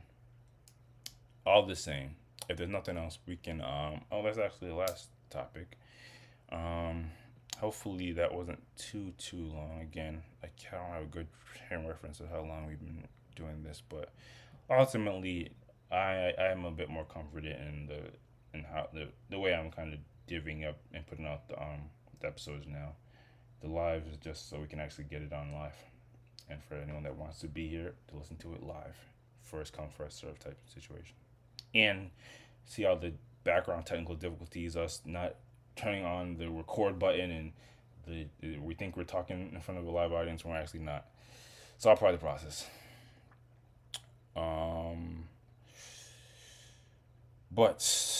And now that we're done with topics, does anyone have anything that they want to get off their heart, anything they want to get off their chest, anything that maybe we want to walk back or apologize for or speak on that they've come across? I actually do have a couple of things I would need to get off the heart and chest. A couple of rest and powers to dole out. Damn, I probably should have dropped some links. Dang, I'm gonna have to do this live. Nah, forget it. Actually, yeah, I'll put it. Give me a second. God, I'm so stupid. In the meantime, while you're looking for that, I do have a quote that I think I remembered for once. This is kind of on the same vein of we were talking about this. I guess applicable topic when we're talking about Chads. I don't want to go all that far, but this one actually comes from, of all people, Andrew Tate. I don't know if he got it from somewhere, but it's basically weak people don't try, average people try when they feel like it, and strong people or above average people try when they don't feel like it. Which I thought was pretty dope.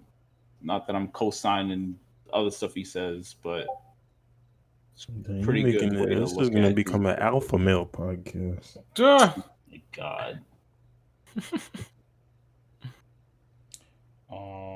Let's see. No, I mean, there's definitely value in that sentiment. I don't see any issue. Yeah, thank you for that. Thank you for that quote. We like to from time to time give some warm quotes or some more piece of advice. Real quick. Sorry, the audibles, Ace, but pull up those quick links real quick.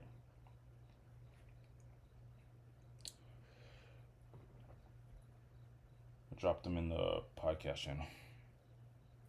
X, this is so. Yeah, everybody.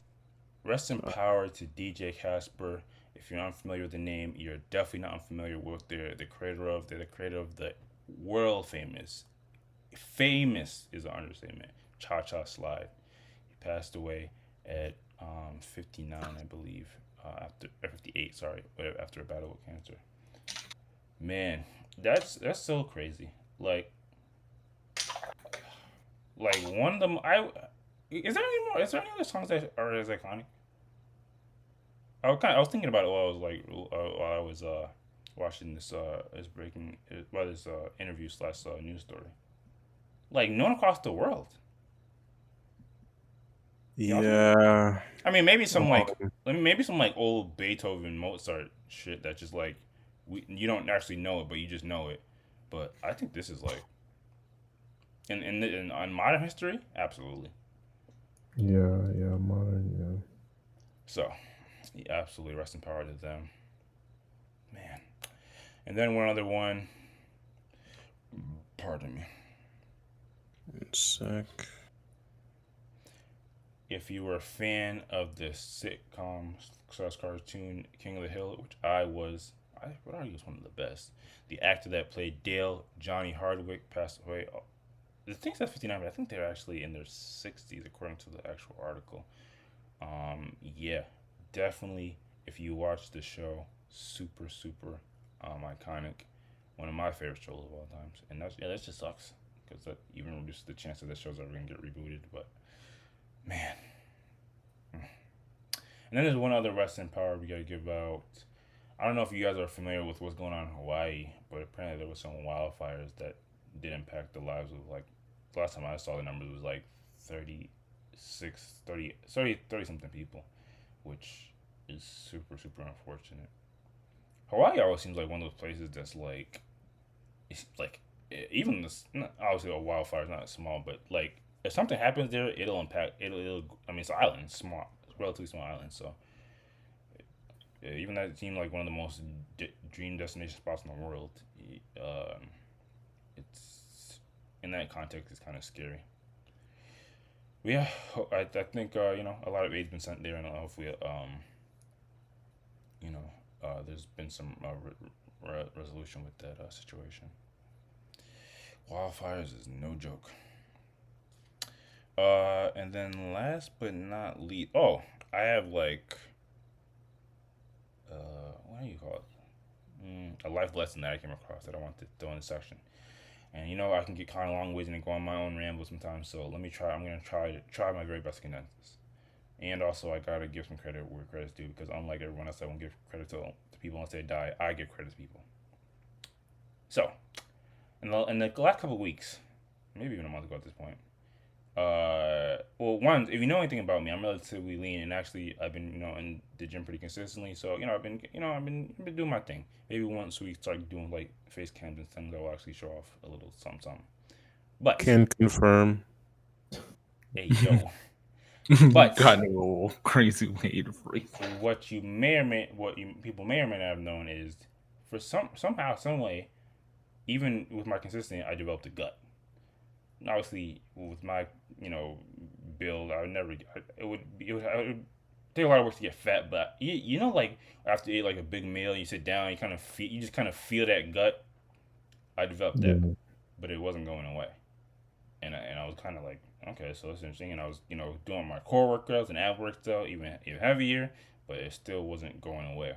So like me, my engineering brain, I start to like look at all the possibilities and solutions and try to identify the root corrective cause. So I was looking at a couple things, trying a couple things, and then for some reason something popped into my brain. What about my eating habits? Because if you also know me, I like to just I do all the working out stuff, so I don't have to diet or anything like that. But I do fast from time to time, and I was thinking about that, and then it kind of hit me. I don't want to change up my diet or the way I eat, but what could I do? And for some reason, I just connected the dots that I probably should stop eating after a certain time of night. So one thing I implemented in my life is I stopped eating after midnight, and obviously now that I'm doing it a bit more now on weekdays I try to eat before 10, and then on weekends I'll try to make sure before midnight. But have a nice window of time so where I don't eat until like 8 a.m. in the morning. Maybe I'll bump that up to 9 a.m. But that's what I'm doing for right now. Tell me why. With only a week of doing that gut was gone. Wow, that's impressive. And obviously, again, I was coupled on with the fact that I do work out regularly. It's not all of that, but when I was working out, the gut wasn't going away. When I actually reduced, the time at night when I was eating, it went away. So that just, my personal experience with that. And, obviously, it does fall in line with the fact that, when you eat at night, for a lot of people, you're more likely to go to bed in that time frame, and you don't give your body the proper time it takes to digest food and burn fat and all these things. And then it reminded me of the fact that I've had these very same conversations with somebody on this podcast. Yes, Wes kind of said the similar sentiments, not maybe not one to one, but similar sentiments about how humans should consume food, and people that are up and eating foods at later times of the night can impact their body. So I'm just giving credit where credit's due. You were kind of right. Respect. And yeah, if anyone's out there dealing with this type of similar thing where they have some fat that they can't burn or they can't get rid of, I would implore or recommend that they reduce the time window of when they're eating. So don't eat later at night, and wait till a certain time in the morning until you start eating. But yeah, and don't eat before you go to sleep. Let there be some time in between that. But yes. So yeah, I will be implementing that as well. Yeah, I definitely recommend anyone give it a try. But yeah, also I would like to do at the end of these podcasts, we like to mention anything and everything that we're looking forward to. Whether it be the long-term future or near-term future, what they say about having something to look forward to. Yeah, I got one. Be attending a wedding next week. Super hype for it.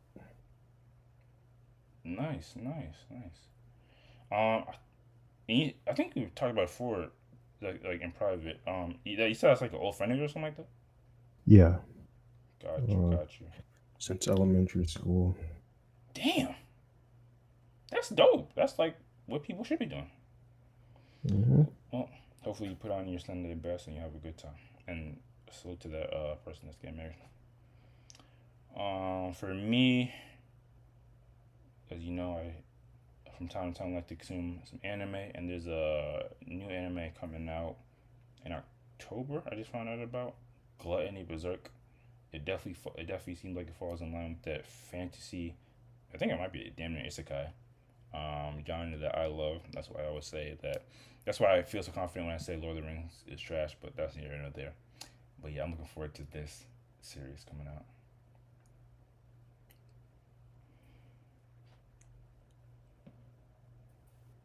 Dope. But yeah, I actually have a couple animes too. One, I think I already mentioned it. This is Lazarus, but I'll mention it again because I'm really looking forward to it. Jesus. That and Uzumaki. Oh, They released Oh, a trailer for it. I remember that. I don't know when it's coming, but it's supposed to be this year. And trailer looks great. Animation looks amazing. You can tell why it took so long. Yeah, I saw people talking about it recently. Nice. Nice. You know what's interesting? I was gonna go on this whole little thing about the X, but it's really nothing to talk about. I think it's better if we don't give too much attention to certain things. But I guess just real quick, while it's pretty much known across the board as X now, what does that URL say? Or what does that thing on the side say? New to what? Shoot! I know they didn't change the URLs, but they didn't even change that. No, this is still. That's very people on not X. No. Trust me, it's gonna change back. I think it's gonna change back. Dang, anyone want to take that bet? That's a hot bet. It was already entertaining, a different logo. It was still an X, but it actually looked like the. Have y'all seen these wild conspiracy theories about why he's changing the name to X? Some of them are like so unbelievable that I think they might be true.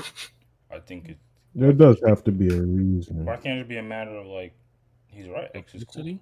X is the letter X is probably. But apparently he was trying to change when he was with PayPal in like the 2000s or something. He was trying to change that to X2, and they booted him because they didn't want to do it. And he just all these years later, he's finally able to do it with Twitter. There's got to be some reason. Crazy. I agree. I think X is the coolest letter.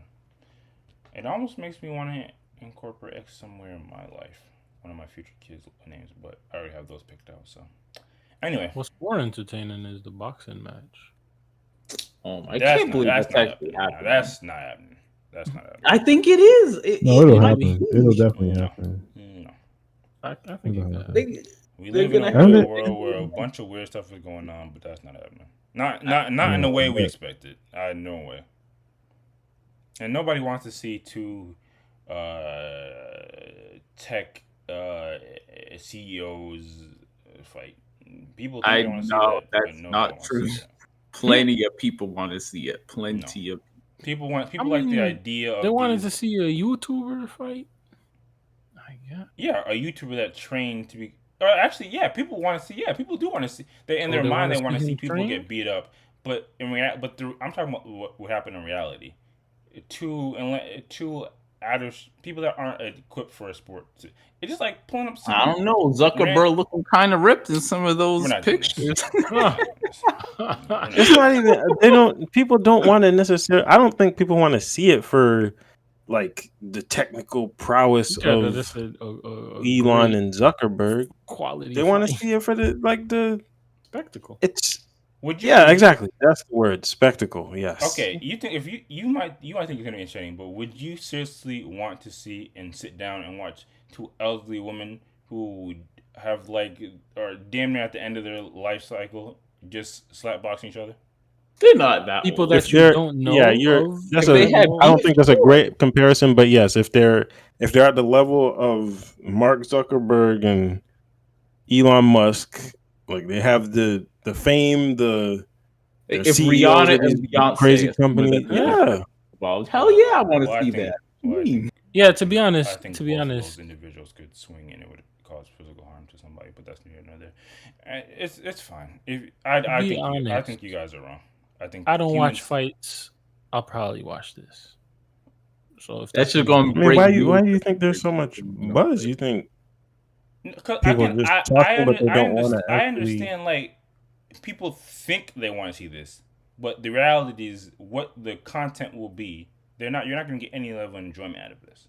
I guess that's what I'm really trying to say. Oh, okay. oh, that's I fine. guess I can. Yeah, I guess You I said it'll can. be overhyped, but Yeah, you'll still watch. I see what you're saying now. Like, it's not gonna be even probably where one of them gets knocked out or anything like Right. that.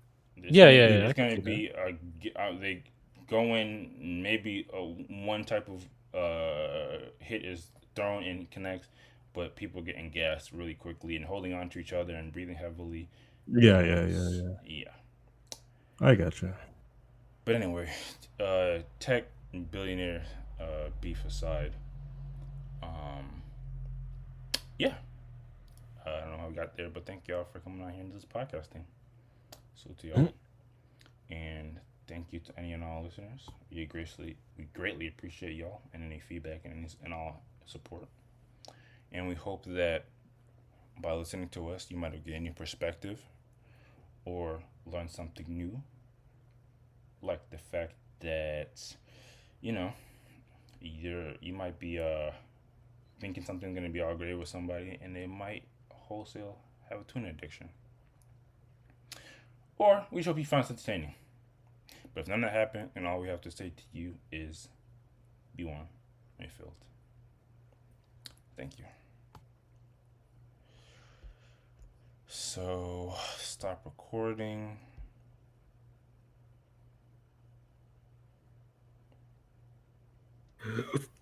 Excuse me. I guess I'll do this. This is not gonna work, is it?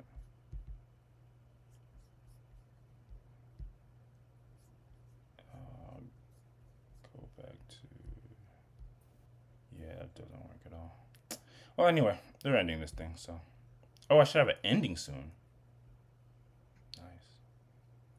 But anyway, okay. So I'll stop streaming now.